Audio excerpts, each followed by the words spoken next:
Hola Marias! Welcome back to my channel. I'm so excited for today's video because this will be the very first episode of our Funda Friday series, Season 3. If you're new to this channel, Funda Friday series is when I select a specific brand of foundation, may it be local, drugstore, or high-end, and then share with you my full thoughts, review, demo, and swatches as well as an 8-hour wear test. And the very first foundation that we will be featuring for this series is the latest foundation from Loreal, and it's the 24-hour matte cover foundation. Maria, Maria, Maria, Maria, Maria. Alright, Maria. So, ang foundation nga po na susubukan natin for today is the L'Oreal Infallible 24-hour matte cover. So I have the shade 101.5 Natural Ivory, and this foundation claims to have SPF 16 PA+++, and it's long wear foundation, high coverage, and natural result. So I'm not sure with anong ibig sabihin ng natural result, pero baka natural finish yung ibig niyang sabihin. So let's start with the price. The price is actually 550 pesos. And it has 9 shades. So, yung shade ko nga is 101.5 and feeling ko medyo madilaw pa siya kasi more of neutral or more leaning towards the pink undertone na po ako ngayon. And this is available sa Shopee, Lazada, and of course sa mall kung pwede na kayong lumabas at mag-mall. Available din siya sa lahat ng department store and drugstore. Pero kung ako sa inyo, since available din siya sa Lazada and Shopee, doon na lang kayo umorder para less hassle and mas safe kayo sa bahay. And when it comes to the packaging, as you can see, it's a tube packaging and meron lang siyang small nozzle there, which is way better than the other foundation nila na tube din kasi nga ito mas makokontrol mo yung paglabas ng product niya and pag-apply sa skin. However, since tube nga siya, wala siyang pump, hindi mo na rin ngayon ma-compare kung yung bilis ba ng paggamit mo is one pump lang sa whole face or is it more than that. But kagandahan nun is kaya mo mag-produce or maglabas ng lesser than one pump kasi nga tube siya. When it comes to the formulation, this is water-based because the very first ingredient is aqua or water, pero the next one is dimethicone. So, meron din siyang silicone. Ang claims niya is long-lasting, better coverage, and longer oil control. So, ngayon, itetest natin siya kung talaga bang better oil control siya kasi when it comes to the coverage, I'm not sure when it comes to the coverage kasi parang medium lang yung coverage na nabibigay niya sa akin kasi as you can see, nagpipick through pa rin yung aking acne scar dito and meron pa rin konting redness na nakikita dito and hindi ako nag-concealer, so makikita niyo yung demonstration after this initial impression. Hindi ako nag-concealer and natakpan naman niya yung dark under eyes, yun nga lang hindi enough para hindi mo makita yung mga sunspots ko na nandito at saka nandito. Itetest din natin siya kung totoo yung claim niya na humidity proof or sweat proof siya kasi magkakaroon din tayo ng mask test. Siyempre, lahat ngayon, kailangan natin i-apply ang new normal. Magta-try tayo with the mask. Photo ready test and also 8-hour wear test para malaman natin ang longevity ng foundation na ito. So, if you are ready, let's proceed with the demonstration. So, kung bago ka sa channel ko, the rule is, dito sa side ng face ko, which is the right side, maglalagay tayo ng primer, and gagamit tayo ng brush, and set natin siya with powder, na hindi naman super baking, pero more than the usual that I use. And on the other side, kung paano ko siya ginagamit, paano ko mag-apply ng foundation, which is walang primer. I don't usually use primer. And then, sineset ko siya ng very, very less powder and sponge yung ginagamit ko. So, just to test, we will use my fingertips on applying it on my forehead. So, yun nga yung mga gagawin natin ngayon, kaya simulan na natin. The primer we'll be using is Makeup Forever Step 1 Skin Equalizer.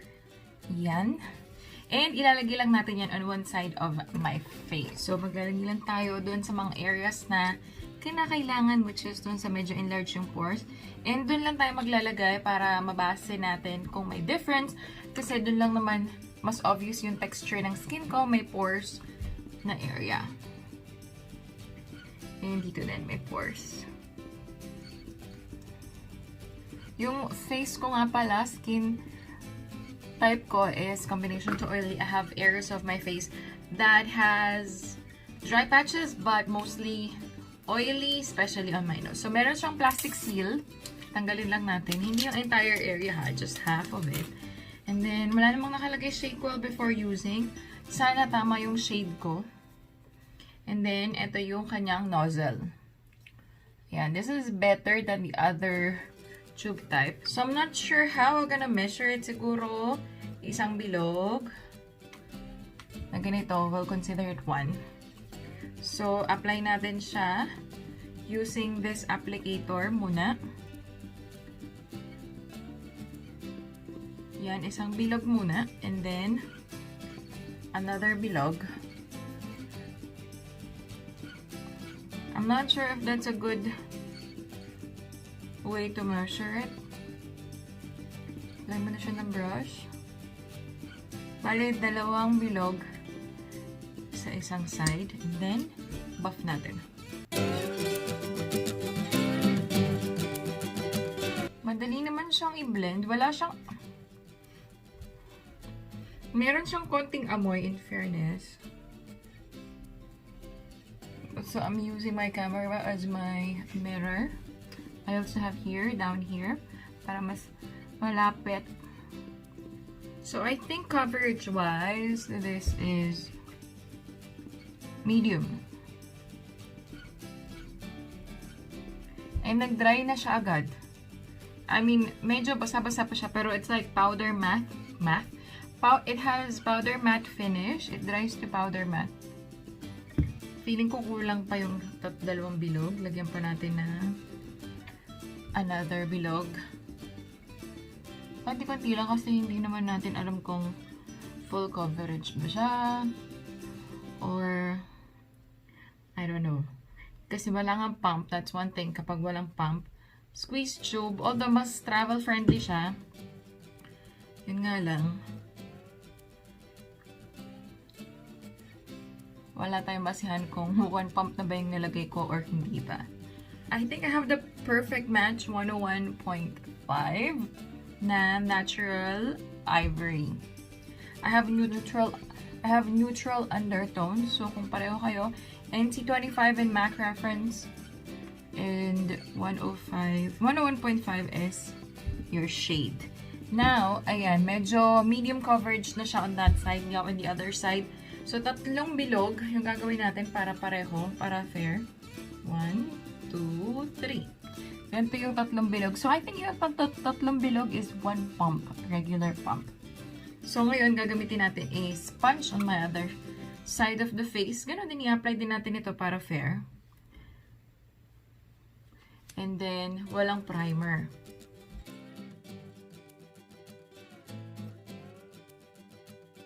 And I'm not gonna put directly on my nose. That's gonna be the base of oil control. Pero, sponge yung gagamitin ko dyan kasi nagbubuo-buo dyan. And that's how I apply foundation kapag, this is Anakai sponge.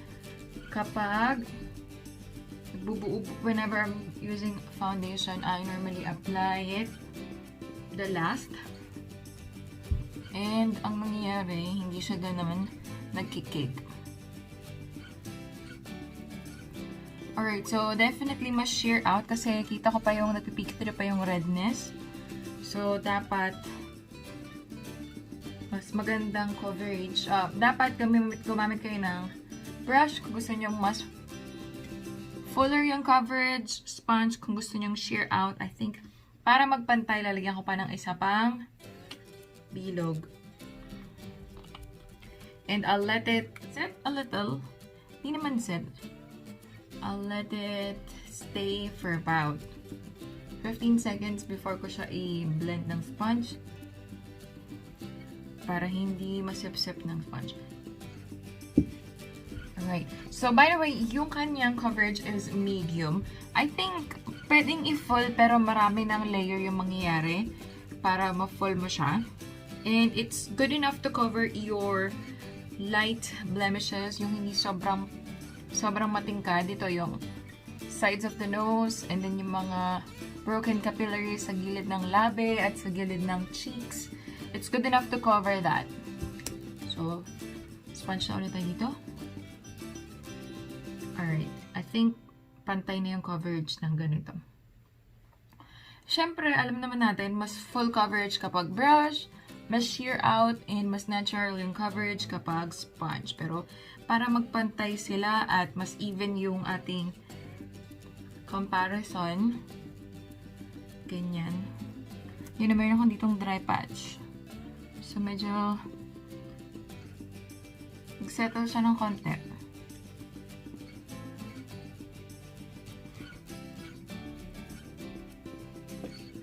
Medyo yellow undertone pa nga yata to eh. Kasi parang nakakita pa ako ng, you know, magkaiba ng konti. So, medyo yellow undertone pa to. I'm not sure kung dapat 101 yung pinili ko. Pero, ito na yung meron tayo. So, pack that. So, whatever is left on my sponge and at the back of my hand, yun na yung gagamitin ko sa nose ko kasi nagkikik siya. I actually don't put foundation on my nose as much as possible. Powder na lang. Kasi nga, it's the super oily part of my face. But for us to test this foundation, kung may oil control talaga siya, lalagyan natin siya, pero hindi sobrang dami. Alright, so medyo buo-buo talaga siya doon sa pores kapag walang primer.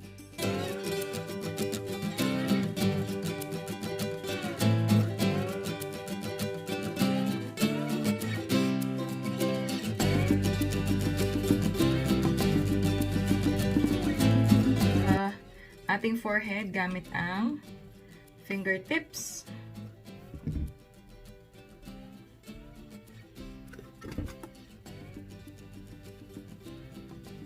One side has primer, the other side doesn't have.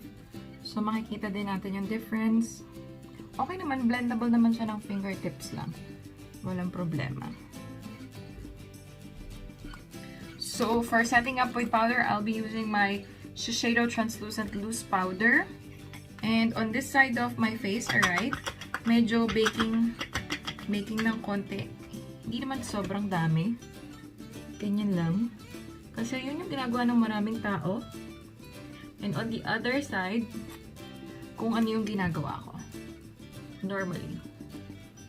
Which is very minimal powder na halos konting-konti lang.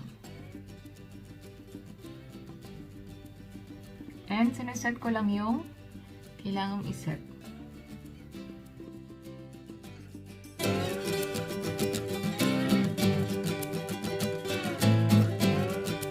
Whatever's left on the sponge will be used all over the face. While dito talagang medyo marami-rami ng konti yung amount ng powder na ilalagay natin. And we'll just keep it there for about 1 minute lang because I really don't do baking. And then, we will now get a brush para walisin ang mga excess.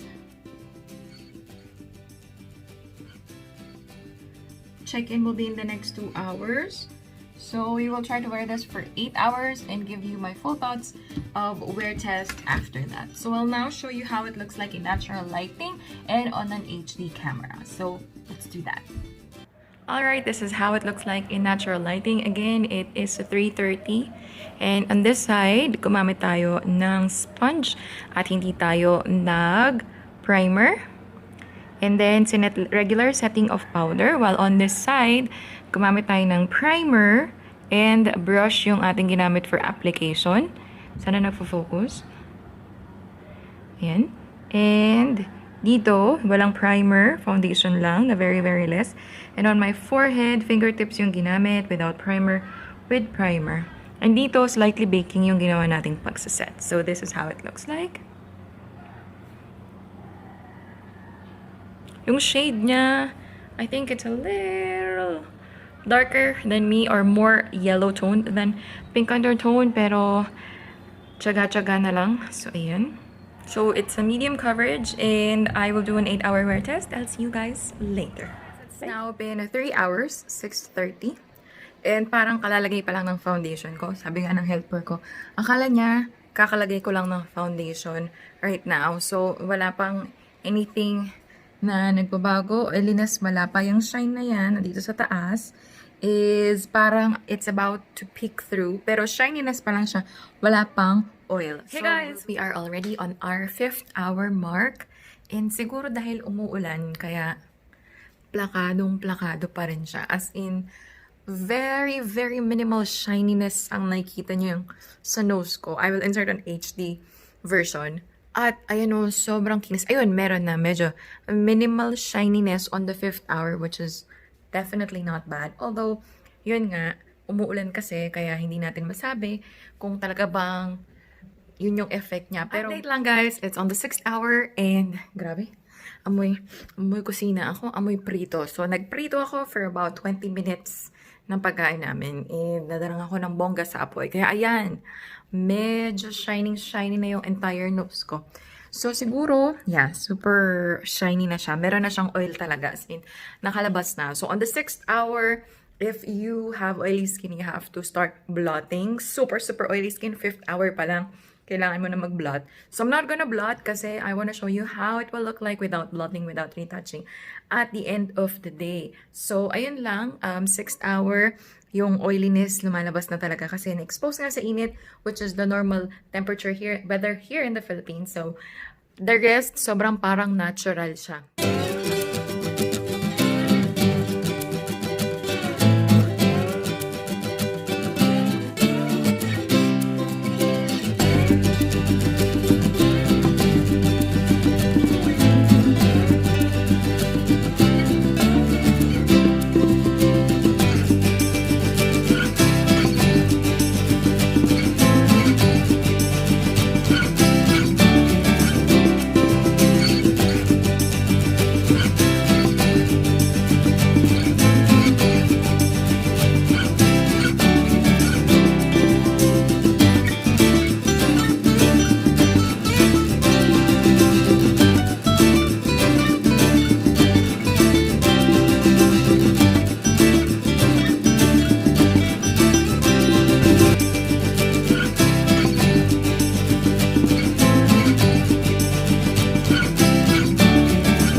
Guys, so it's now been more than 8 hours. It's currently 11:45, so we've passed the 8-hour wear test, and now I think I have enough of the thoughts that I can share with you and my review for today's wear test. So let's begin with the price ratings. For 550 pesos, it's a little on the upper side of the term affordable because it's beyond 500 pesos. However, I bought this on sale. So, kung ako sa inyo, mag-abang-abang na lang kayo ng sale kasi si Loreal, madalas naman siya mag-sale. So, kung gusto nyong itry itong foundation na to, you can actually have it purchased on a lower price. But, the original price is 550, which is a little steep for me for a drugstore foundation. Kaya, I'm giving it a rating of 4 out of 5. Alright? For the availability, definitely 5 out of 5 kasi pwede siyang bilhin sa Shopee, sa Lazada, and also, pwede rin siyang bilhin sa drugstore or sa department store. It just happened that because of the pandemic, I would highly suggest na bilhin nyo na lang siya online. So, I'm giving it a 5 out of 5 for the availability.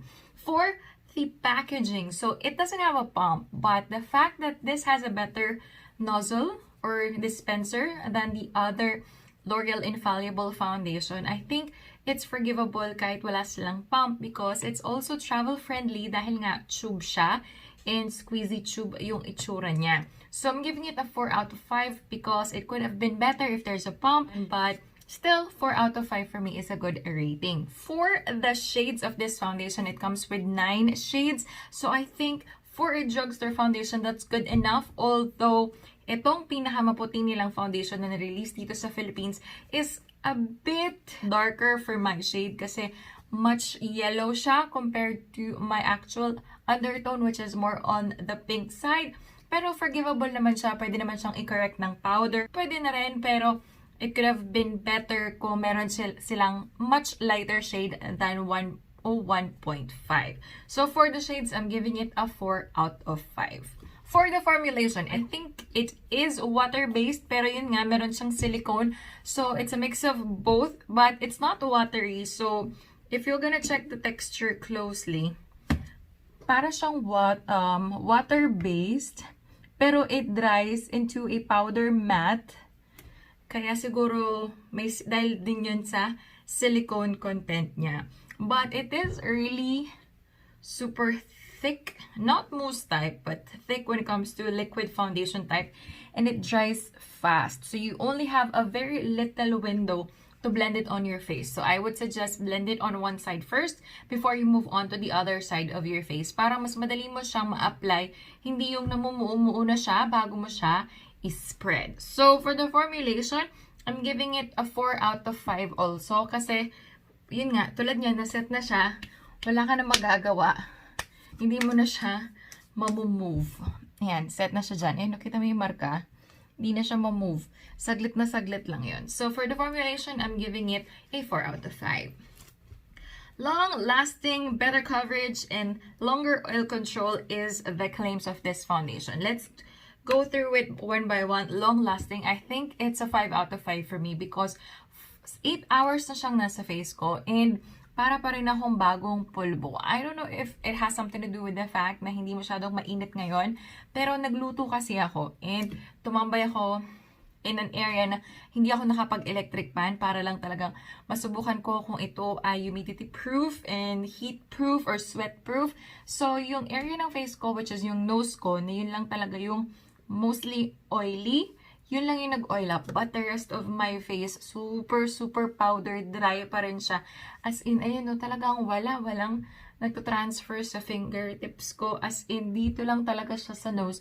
So kung super oily ka, I think it will last for about 5 to 6 minutes before you do a blotting that is required or a touch-up if you must, I mean. Pero it is really long-lasting. But for the better coverage, I think it's not really high. Among all the L'Oreal foundations I've tried, yes, it is the highest coverage that I've tried, but it's not considered high coverage if it cannot cover this pimple scar that I have here in some of the redness. That's how my standard is. So it is on the highest medium coverage that it can give. So it's only a 4 out of 5 for me for that. Oil control, I think it's a 4 out of 5 because if you're super oily and hindi pa nga super mainit ngayon, mag-oil up ka na rin on the 5th, 6th hour. So it's just 4 out of 5 for me when it comes to its claims. Now for the application, it's a 5 out of 5 for me because it worked well with the brush, sponge, and fingertips. You have to work on faster on the application, but it works well on all application method, brush, sponge, or fingertips. So again, for application, it's 5 out of 5. Photo ready. Now I'll be inserting my photo using a camera with a flash, and it definitely has a flashback, but it's not too much that is very bothering, no? Because it has SPF 16, remember? Oo, SPF 16. So it definitely will have flashback, but it is forgivable kasi maganda naman yung dating niya, hindi yung mukha ka parang multo na sobrang puti ng face mo. So I'm giving it a 5 out of 5 for photo ready kasi super ganda niya sa picture. As in talagang para ka ding naka-filter. Kasi on the first 2 hours, super matte niya talaga. As in powder matte na parang powder foundation yung ginamit mo sa face mo. So I think when it reaches the 4th hour, then it will look better. The longer you wear it, the better it looks on your face because it melts with your natural oils and it makes it look flawless and second skin. For the wear test, it is not smudge proof and it's not transfer proof. As you can see here, yan yung mask test natin, nag-transfer pa rin siya. Although understandable naman kasi pag nagsasalita ka, medyo kumikis-kis yung mask mo. Pero I cannot attest to the fact that it claims to be smudge-proof and transfer-proof. Waterproof. I can test that waterproof right now. So this one, water na lang yung laman niya kasi pang dump ko lang siya ng sponge. So ayoko siyang i-spray kasi ang mangyayari, parang mist lang siya. So, ipunin natin dito, tapos iganyan natin. Siyempre, medyo may foundation yung kamay ko, kaya bas. Yan. Alright. So, tingnan natin kung kapag pinunasan natin yan ay hindi maapektuhan yung ating foundation.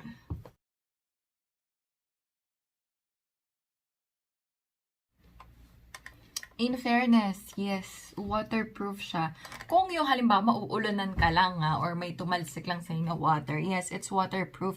Hindi na-disturb yung foundation or even yung powder on top of it. Well, very, very light lang naman yung powder. So, hindi siya na-disturb, as is pa rin siya. So, it is definitely waterproof, but it's not transfer and smudge proof. And sweat resistant din siya kasi nagluto na ako. Medyo napawisan na ako dito. Meron pa din, although alam mo yun, parang may konting pamumuong nagaganap, pero hindi siya totally nawala. Meron pa rin. So, sweat resistant, medyo waterproof, yes. Humidity and smudge proof, no. I'm not sure about the transfer and smudge proof thing. So, I'm only giving it a 4 out of 5 when it comes to the wear test. And lastly, longevity. So, for longevity, I'm giving it a 5 out of 5 because it's been more than 8 hours and my standard is only 8 hours for a foundation without being retouched.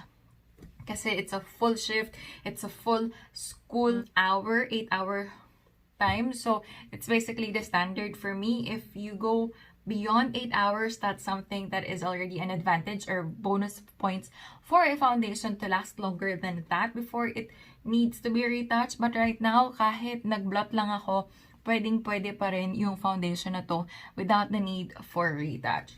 So, basically, this foundation is something that I would highly recommend if you are leaning towards the oily side that wants to have fuller coverage. Let's say you have acne, some melasma, or anything like that.